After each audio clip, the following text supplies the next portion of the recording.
Ang sulat ni Pablo sa mga taga-Efeso, unang kabanata. Mula kay Pablo, na naging apostol ni Kristo Jesus ayon sa kalooban ng Diyos, para sa mga hinirang na nasa Efeso at nagpapasakop kay Kristo Jesus. Sumainyo nawa ang pagpapala at kapayapaang mula sa Diyos na ating Ama at sa Panginoong Hesukristo. Purihin ang Diyos at Ama ng ating Panginoong Hesukristo. Pinagkalooban niya tayo ng lahat ng pagpapalang espiritual at makalangit dahil sa ating pakikipag-isa kay Kristo. Bago palikhain ang sanlibutan, ay hinirang na niya tayo upang maging Kanya sa pamamagitan ng ating pakikipag-isa kay Kristo, upang tayo'y maging banal at walang kapintasan sa harap niya. Dahil sa pag-ibig ng Diyos, tayo'y Kanyang pinili upang maging anak niya sa pamamagitan ni Hesukristo. Iyan ang Kanyang layunin at kalooban. Purihin natin Siya dahil sa Kanyang kahangahangang pagkalinga sa atin sa pamamagitan ng Kanyang minamahal na anak. Tinubos tayo ni Kristo sa pamamagitan ng Kanyang dugo, at sa gayon ay pinatawad na ang ating mga kasalanan. Ganoong kadakila ang kagandahang loob na ibinigay niya sa atin. Sa pamamagitan ng Kanyang karunungan at kaalaman, ipinaunawa sa atin ng Diyos ang Kanyang lihim na layunin na isa sa katuparan sa pamamagitan ni Kristo pagdating ng takdang panahon. Ang layunin niyang ito ay pag-isahin ang lahat ng nilikha sa langit at sa lupa, at si Kristo ang Pangulo. Dahil kay Kristo, kami naging bayan ng Diyos na Siyang nagsagawa ng lahat ng bagay ayon sa Kanyang layunin at kalooban. Kami hinirang niya noong panguna para sa Kanyang ikararangal. Kaming mga unang umasa sa Kanya. Kayo man ay naging bayan ng Diyos matapos ninyong marinig ang salita ng katotohanan, ang magandang balita na nagdudulot ng kaligtasan. Sumampalataya kayo kay Kristo, kaya't ipinagkaloob sa inyo ang Espiritu Santo na ipinangako ng Diyos bilang tatak ng pagkahirang sa inyo. Ang Espiritu ang katibayan na makakamit natin ang mga pangako ng Diyos sa atin, hanggang kamtan natin ang lubos na kaligtasan. Purihin natin ang Kanyang kadakilaan. Kaya nga, mula nang mabalitaan ko ang tungkol sa inyong pananalig sa Panginoong Hesus at ang inyong pag-ibig sa lahat ng Kanyang hinirang, walang tigil ang pasasalamat ko sa Diyos para sa inyo tuwing ipinapanalangin ko kayo. Hinihiling ko sa Diyos ng ating Panginoong Hesukristo, ang maluwalhating Ama, na ipagkaloob niya sa inyo ang Espiritu na nagbibigay ng karunungan at nagpapahayag tungkol sa Diyos upang lubos niyo siyang makilala.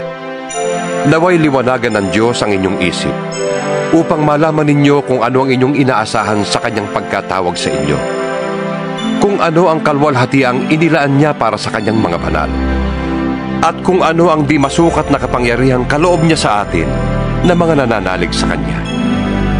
Ang kapangyarihan ding yon ang muling bumuhay kay Kristo at nag-upo sa Kanya sa kanan ng Diyos sa kalangitan. Kaya't nasa ilalim ng kapangyarihan ni Kristo ang lahat ng paghahari, kapamahalaan, kapangyarihan at pamunuan sa kalangitan. Higit na dakila ang Kanyang pangalan kaysa sa lahat, hindi lamang sa panahong ito, kundi maging sa darating. Ipinailalim ng Diyos sa kapangyarihan ng Kristo ang lahat ng bagay, at ginawa siyang ulo ng iglesia. Ang iglesia ang katawan at kapuspusan ni Kristo, na siya namang pumupuno sa lahat ng bagay. Ikalawang kabanata. Noong unay patay kayo dahil sa inyong mga pagsuway at mga kasalanan. Sinusunod ninyo noon ang masamang takbo ng mundong ito at napailalim kayo sa prinsipe ng kasamaan, ang espiritong nagahari sa mga taong ayaw pasakop sa Diyos. Ang totoo, tayong lahat ay dati ring namumuhay ayon sa ating laman at sumusunod sa masamang hilig ng katawan at pag-iisip. Kaya't sa ating likas na kalagayan, kabilang tayo sa mga taong kinapupuotan ng Diyos. Subalit, napakasagana ang habag ng Diyos at napakadakila ang pag-ibig niya sa atin. Tayo'y binuhay niyang kasama ni Kristo noong tayo'y mga patay pa dahil sa ating pagsuway. Naligtas nga kayo dahil sa kanyang kagandahang loob. Dahil sa ating pakikipag-isa kay Kristo Jesus, tayo'y muling binuhay na kasama niya upang mamunong kasama niya sa kalangitan. Ginawa niya ito upang sa darating na mga panahon ay maipakita niya ang di masukat na kasaganaan ng kanyang kagandahang loob sa pag-ibig niya sa atin sa pamamagitan ni Kristo Jesus. Naligtas kayo dahil sa kagandahang loob ng Diyos sa pamamagitan ng inyong pananalig. Ang kaligtasang ito'y kaloob ng Diyos at hindi mula sa inyo. Hindi ito bunga ng inyong mga gawa, kahit walang dapat ipagmalaki ang sinuman. Siya ang gumawa kung ano tayo ngayon. At sa pamamagitan ni Kristo Jesus, tayo'y nilalang niya upang iukol natin ang ating buhay sa paggawa ng mabuti. Yan ang layuning pinili ng Diyos para sa atin noong una pa man. Kaya't alalahanin ninyo ang dati ninyong kalagayan. Kayo'y ipinanganak na mga hintil at di tuli ang tawag sa inyo ng mga Hudyo. Ang mga Hudyo naman ay tinatawag na mga tuli dahil sa ginagawa nila sa kanilang katawan. Noong panahong yun, hiwalay kayo kay Kristo. Hindi kabilang sa bayang Israel at di saklaw ng tipang nababatay sa mga pangako ng Diyos. Nooy nabubuhay kayong walang pag-asa at walang Diyos. Ngunit ngayon, dahil sa inyong pakikipag-isa kay Kristo Jesus, kayong dati malayo ay inilapit sa pamamagitan ng kanyang dugo. Pinagkasundo niya tayo. Ang mga Hudyo at ang mga hintil ay kanyang pinag-isa. Sa pamamagitan ng kanyang katawan, pinawi niya ang alitan na parang pader na naghihiwalay sa atin. Pinawalang bisa niya ang kautosang pawang mga utos at alituntunin upang ang dalawang pangkat ay maging isang bayan na lamang at sa ganito'y maghari ang kapayapaan. Sa pamamagitan ng kanyang kamatayan sa krus, winakasan niya ang alitan ng dalawang pangkat. Pinagkasundo sila sa Diyos at pinagbuklod sa iisang katawan. Naparito nga si Kristo at ipinangaral niya sa lahat ang magandang balita ng kapayapaan. Sa inyong mga hintil na malayo sa Diyos at sa mga Hudyo na malapit sa Kanya. Dahil kay Kristo, tayo'y kapwa nakakalapit sa Ama sa pamamagitan ng iisang Espiritu. Sa makatwid, hindi na kayo dayuhan o taga-ibang bansa, kundi kababayan na ng mga hinirang ng Diyos at kabilang sa Kanyang sambahayan. Tulad ng isang gusali, kayo'y itinayo sa pundasyong inilagay ng mga apostol at mga propeta, na ang batong panulukan ay si Kristo Jesus. Sa pamamagitan niya, ang bawat bahagi ng gusali ay nagkakaugnay-ugnay at nagiging isang templong banal ng Panginoon. Dahil din sa inyong pakikipag-isa sa Kanya, kayo man ay kasama nilang naging bahagi ng tahanan ng Diyos sa pamamagitan ng Espiritu. Ikatlong kabanata. Kaya nga akong si Pablo ay naging bilanggo, dahil kay Kristo Jesus alang-alang sa inyong mga hintil. Marahil ay nabalitaan na ninyo, na dahil sa kagandahang loob ng Diyos ay pinagkatiwalaan niya ko ng tungkuling ito para sa inyong ikabubuti. Ipinahayag sa akin ng Diyos ang kanyang lihim na plano. Maikli lamang ang naisulat ko sa inyo tungkol dito. At habang binabasa ninyo ito, malalaman ninyo kung ano ang pagkaunawa ko sa lihim tungkol kay Kristo. Ito'y hindi ipinaalam sa mga tao noong mga nakaraang panahon. Ngunit inihayag ngayon ng Diyos sa pamamagitan ng Espiritu sa kanyang mga banal na apostol at mga propeta. At ito ang lihim. Sa pamamagitan ng magandang balita, ang mga hintil ay may bahagi rin sa mga pagpapala ng Diyos, tulad ng mga Hudyo. Kabilang din sila sa iisang katawan at may bahagi sa pangako ng Diyos dahil kay Kristo Jesus. Sa kagandahang loob ng Diyos, ako'y ginawa niyang tagapangaral na magandang balita. Ang tungkuling ito'y ibinigay niya sa akin sa pamamagitan ng kanyang kapangyarihan. Ako ang pinakahamak sa mga hinirang ng Diyos. Ngunit minarapat niyang ipagkaloob sa akin ang tungkuling ito, ang mangaral na magandang balita sa mga hintil, tungkol sa di masukat na kayamanan ni Kristo at magpaliwanag sa lahat kung paano isasagawa ng Diyos ang kanyang lihim na plano. Sa mga nakaraang panahon, ay inilihim ito ng Diyos na lumikha ng lahat ng bagay. Ginawa niya ito upang sa pamamagitan ng Iglesia ay maipakilala ngayon sa mga pinuno at mga may kapangyarihan sa sangkalangitan ang walang hanggang karunungan ng Diyos na nahahayag sa iba't ibang paraan. Ito'y alinsunod sa kanyang layunin bago pa man likhain ang sanlibutan. Tinupad niya ang layuning ito sa pamamagitan ni Kristo Jesus na ating Panginoon. Dahil sa ating pakikipag-isa at pananalig sa Kanya, makakalapit tayo sa Diyos ng may pagtitiwala at panatagang loob. Kaya't hinihiling ko sa inyo na huwag kayong masisiraan ng loob dahil sa mga kahirapang tinitiis ko alang-alang sa inyo, sapagkat ito'y para sa inyong ikararangal. Dahil dito, ako'y lumuluhod sa Ama na siyang pinagmula ng bawat sambahayan sa langit at sa lupa. Idinadalangin ko na palakasin niya ang inyong buhay espiritual ayon sa kanyang kayamanan at kadakilaan sa pamamagitan ng kanyang espiritu. Naway manatili si Kristo sa inyong mga puso sa pamamagitan ng inyong pananalig sa Kanya.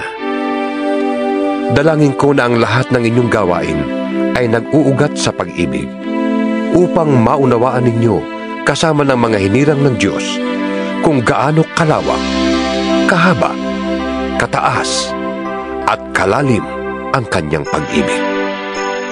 At naway malaman ninyo ang pag-ibig ni Kristo na hindi kayang abutin ng pag-iisip upang kayo'y lubos na matulad sa Diyos.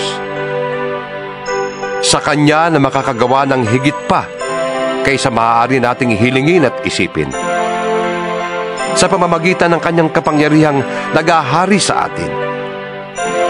Sa Kanya ang kalwalhatian sa pamamagitan ng Iglesia at ni Kristo Jesus magpakailanman. Amen. Ika-4 na kabanata. Kaya't ako na isang bilanggo dahil sa Panginoon ay nakikiusap sa inyo na mamuhay kayo gaya ng nararapat sa mga tinawag ng Diyos. Kayo'y maging mapagpakumbaba, malumanay at matyaga. Magmahalang kayo at magpasensya sa isa't isa. Sikapin ninyong mapanatili ang pagkakaisa na kaloob ng Espiritu sa pamamagitan ng pamumuhay sa kapayapaan bilang magkakapatid. Iisa lamang ang katawan. Iisa rin ang Espiritu. Tayo ay tinawag din sa iisang pag-asa. Tayo ay may iisang Panginoon lamang. Iisang pananampalataya at iisang bautismo. Iisang Diyos at Ama nating lahat. Siya ay higit sa lahat. Kumikilo sa lahat at nananatili sa lahat. Ang bawat isa sa atin nakatanggap ng tanging kaloob ayon sa sukat na ibinigay ni Kristo. Ganito ang sinasabi ng kasulatan. Nang umakyat siya sa kalangitan, nagdala siya ng maraming bihag at nagbigay ng mga kaloob sa mga tao. Ano ang ibig sabihin ng umakyat siya? Ang ibig sabihin niya ay bumaba muna siya sa lupa. Ang bumaba ay siya rin namang umakyat sa kataas-taasan ng kalangitan upang mapuno ng kanyang presensya ang lahat ng nilikha. At binigyan niya ang ilan ng kaloob upang maging mga apostol.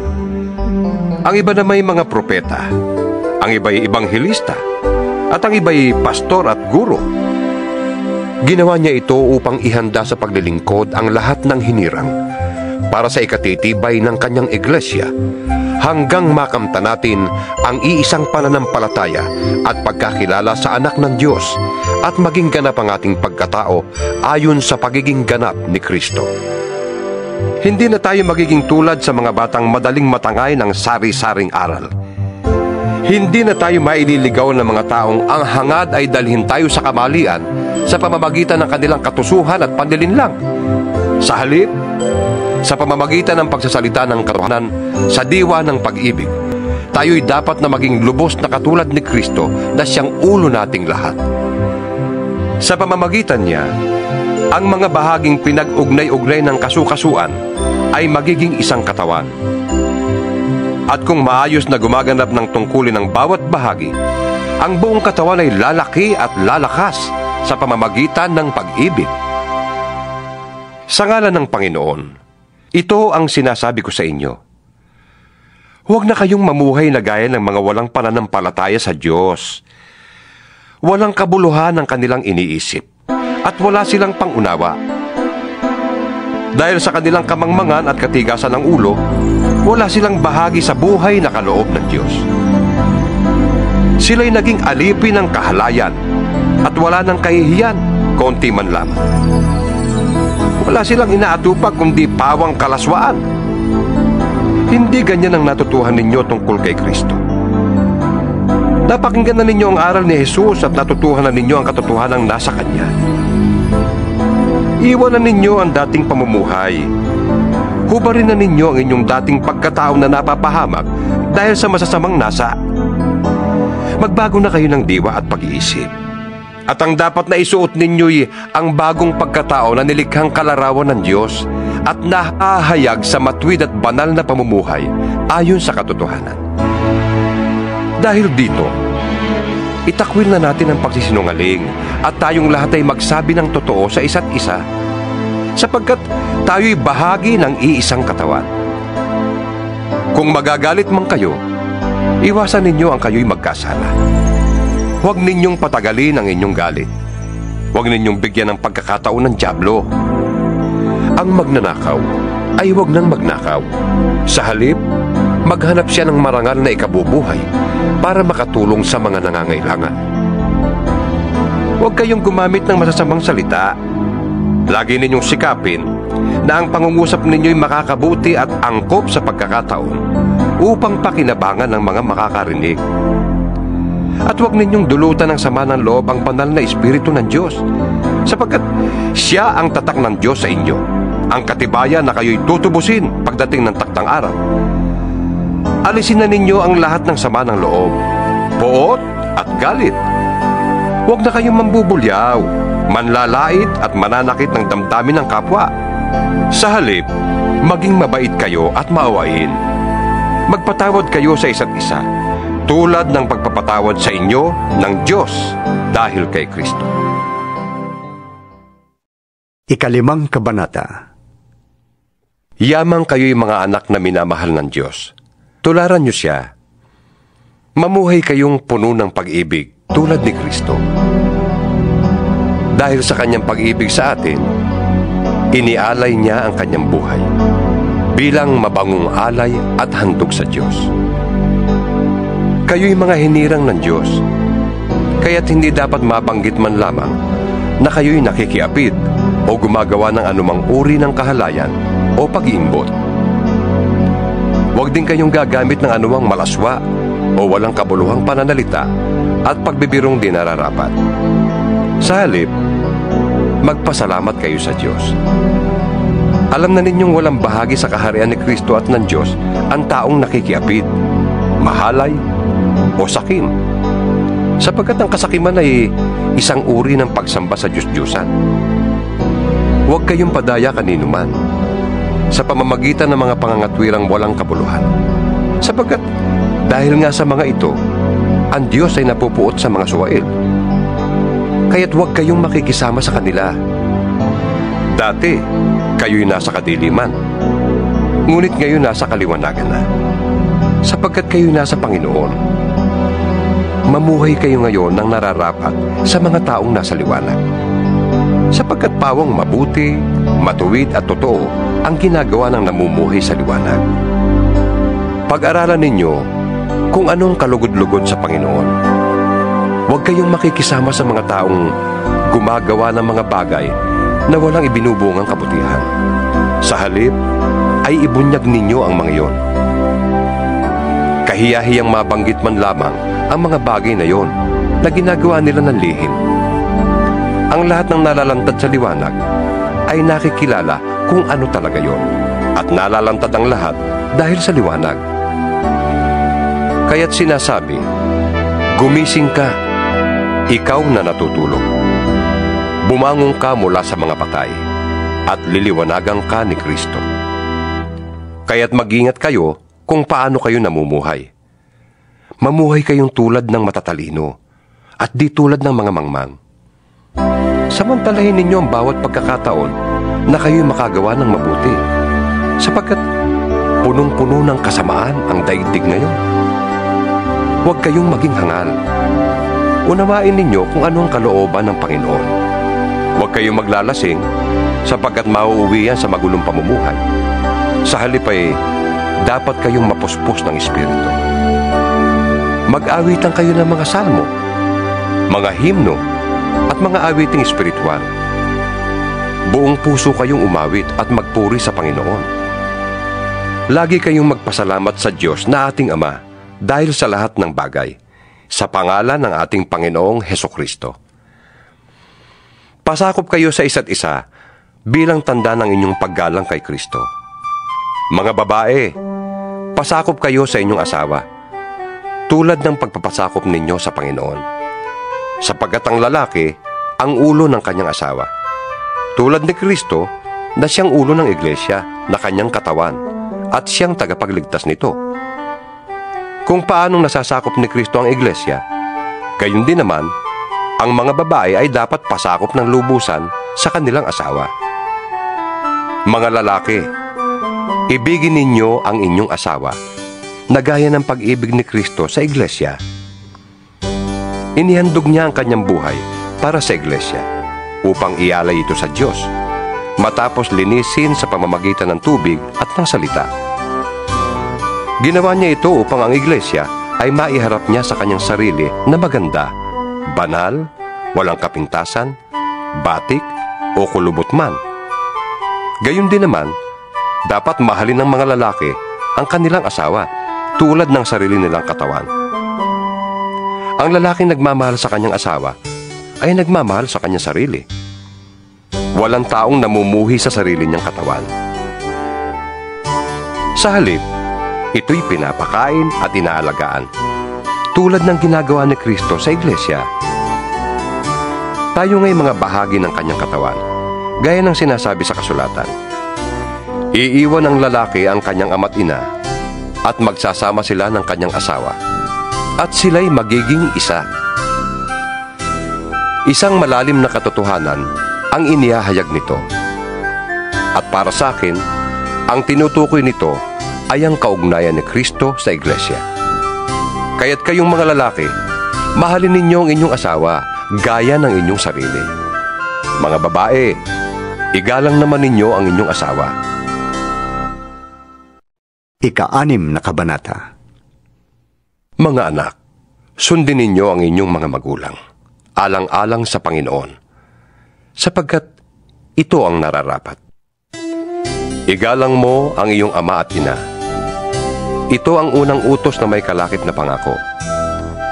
Ikaw ay giginhawa at hahaba ang iyong buhay sa lupa. Mga magulang, huwag ninyong itulak na magalit sa inyo ang inyong mga anak. Sa halip, palakihin niyo sila ayon sa disiplina at turo ng Panginoon.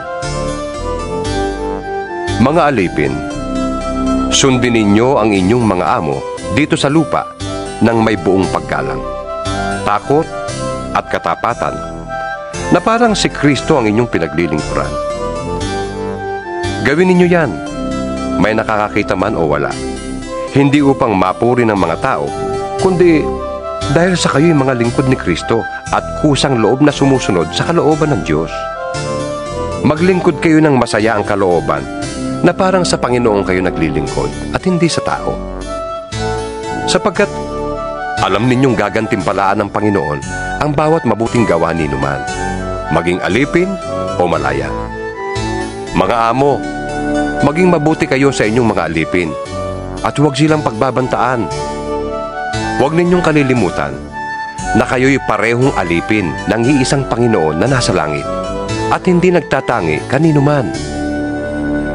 Bilang pagwawakas, magpakatibay kayo sa lakas na galing sa Panginoon at sa kanyang dakilang kapangyarihan. Gamitin ninyo ang lahat ng kagamitan at sandatang kaloob ng Diyos upang mapaglabanan ninyo ang mga pakanan ng dyablo. Sapagkat hindi sa tao tayo nakikipaglaban, kundi sa mga pinuno, mga may kapangyarihan, at sa mga tagapamahala ng kadilimang umiiral sa sanlibutan ito, ang mga hukbong espiritual ng kasamaan sa himpapawid. Kaya't isuot ninyo ang kasuotang pandigma na mula sa Diyos. Sa gayon, makakalaban kayo kapag dumating ang masamang araw na sumalakay ang kaaway, upang pagkatapos ng labanan ay matatag pa rin kayong nakatayo.